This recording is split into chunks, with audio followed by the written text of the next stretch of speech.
as an educational institution, we take, as a university, the HIV/AIDS challenge seriously. We host the Africa Center for HIV/AIDS management, and you have heard about it. It is the largest of its kind in the world. The center is headed by Professor Jan de Twitt. You've met him. They have already trained 3,500 postgraduate students who in their daily line of work spread the prevention message to an estimated 25 million people. And that is a significant piece of work over a very short period of time. The center also runs an educational theater program, and that is under the guidance of Jimmy L. Perry. You have just met him, the first UNAids Special Goodwill Ambassador to South Africa. And I want to congratulate you, and I want to say that we are very happy to see you in the room today, because you will be the one who will also bring a prevention revolution into reality.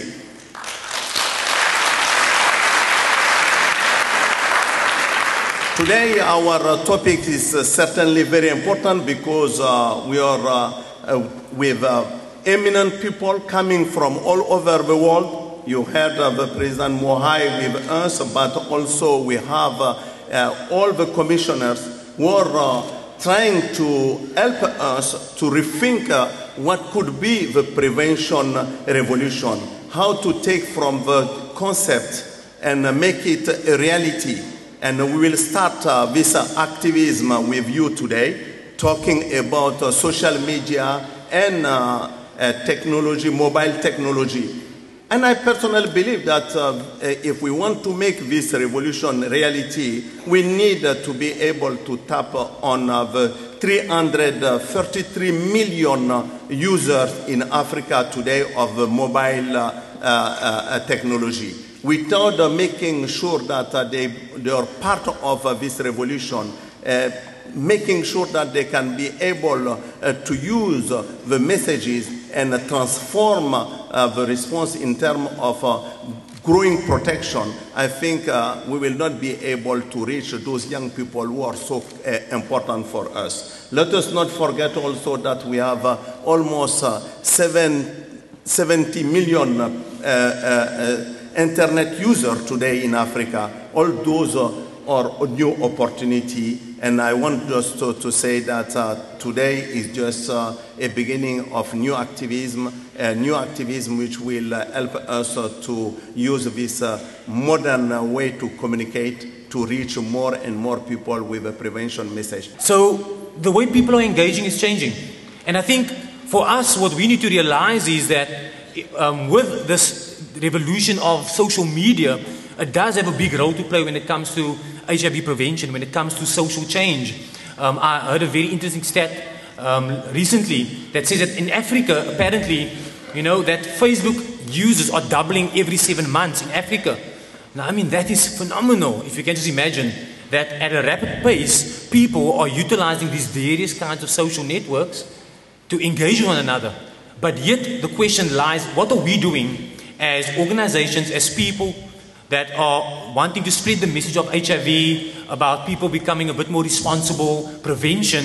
Why are we lacking behind in using these different technologies? The key question is, and I think we're going to hear some interesting campaigns later on, is how are we embracing this revolution of social media in utilizing it to bring about social change? That is not just something that's up there in the air, that we're actually beginning to see radical change happening right here at the very grassroots level.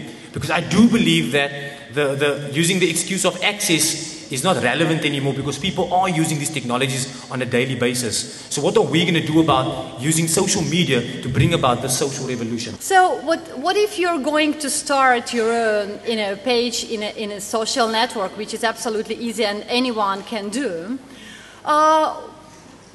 Our recommendations are very easy. Start with the research.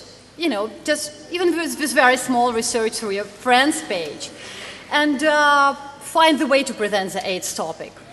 All posts and blogs and comments should be in the language of of your target audience. So, you know, use their language and learn their language, just like, you know, having this post is the language of people we are talking to. Look for opinion leaders, look for top bloggers, attract them first because they will bring the crowd of people with them and they will discuss it massively and it will be very easy for your page to move on. Always monitor feedback. Even somebody said something bad about your page or about, you know, what you are doing, get back to these people, talk to them. This is all about communications and great opportunity. And always add fan and entertainment values to what you do. So you will have more fans and you will have more people to talk about HIV. So what is our strategy? Basically, we do not look at social media as a separate entity to any of our campaigns. So social media actually forms an integral part of everything we do. And the main elements of our campaigns are mass media elements, which include advertising. We've spoken about scrutinize, but how many of you are brothers for life in the room? Gentlemen, raise your hands if you're a brother for life. Several guys, come on, we'd like to see a bit more guys becoming brothers for life out there. All right, how many of you have seen Intersections?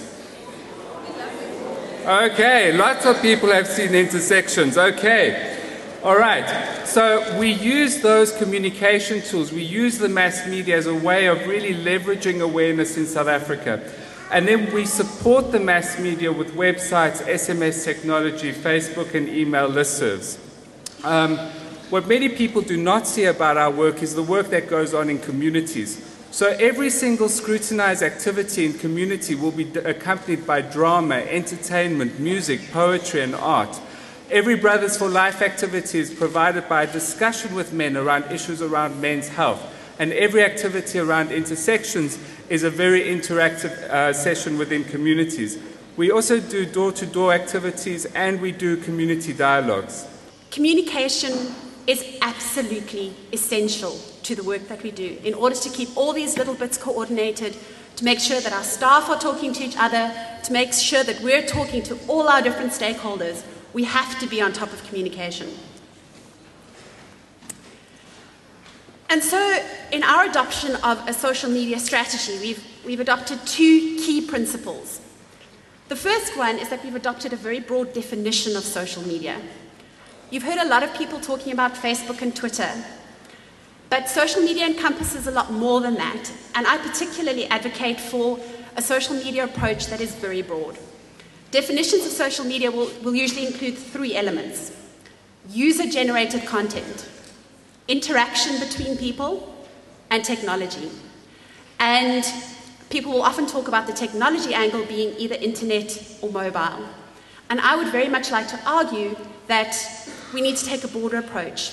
If there's user-generated content, if there's interaction, it's social media. And whether it's new or whether it's old, we should be thinking of these things in the same way. They have the same value. I want to talk about what zero HIV is. So over 3,000 young people infected with HIV daily. Only 1 in 3 young people have full knowledge of how HIV is transmitted.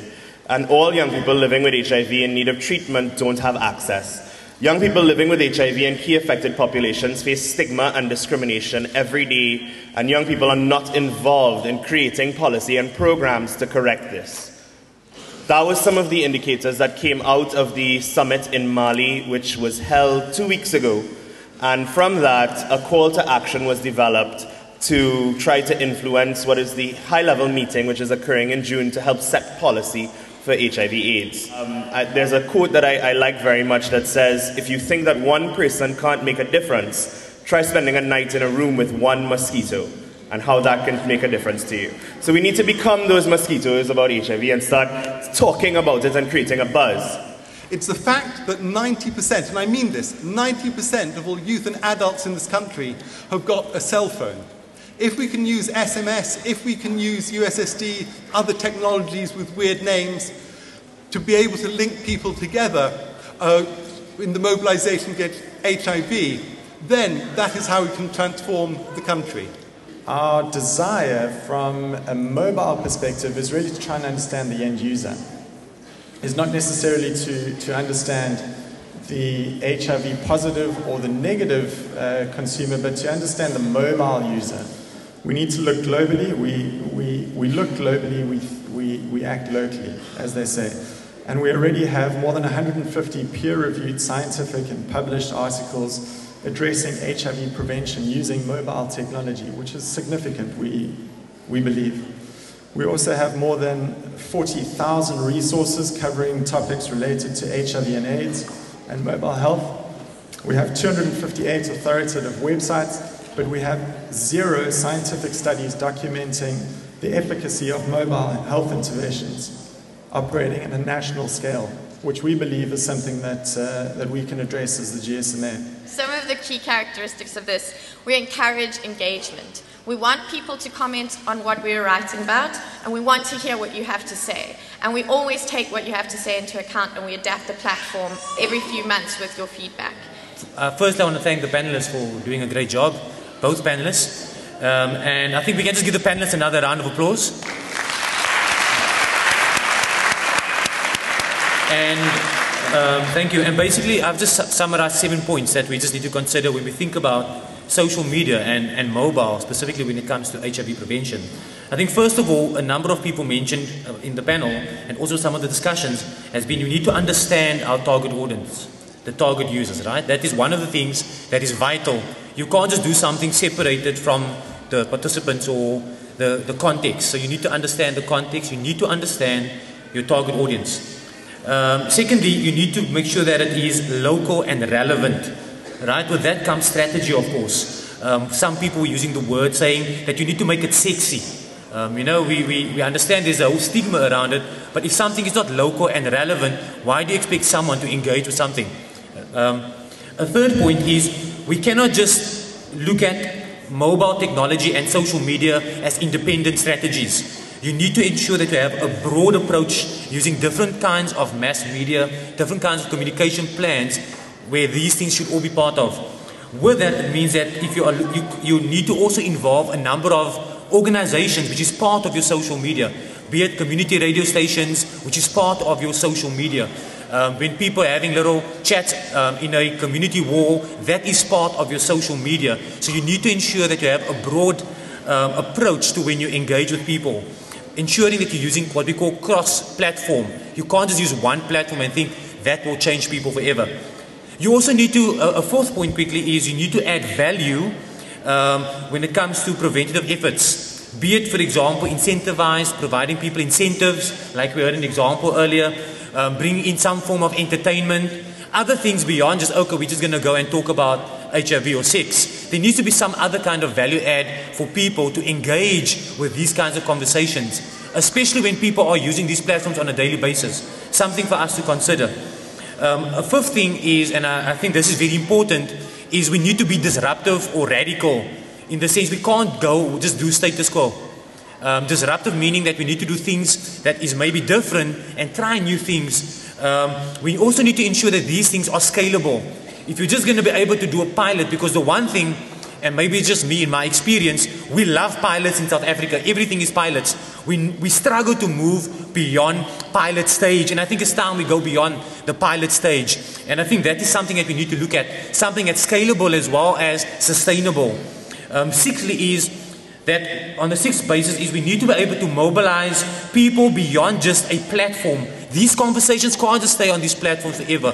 People need to go offline and actually do something, have this kind of call to action. And the last thing is, we obviously, when we do these things, especially using social media and mobile technologies, we need to get people like opinion leaders, be it your celebs, but above all else, we do need you. In conclusion, we have a commitment, I saw you all raise your hand, to talk about HIV when you go home tonight on your social media. We live in exciting times. Change is faster than ever. Technology drives change, and it helps the world become closer. Africa is a big part of all this. Africa has an opportunity to lead, not only with new technology, but with social media and with mobile usage, but also in the fight against HIV and AIDS, one of the worst epidemics in recorded history. You are all ambassadors. South Africa and Africa can teach the world. Africa will make history. Stellenbosch leads Africa, Africa leads the world. Thank you.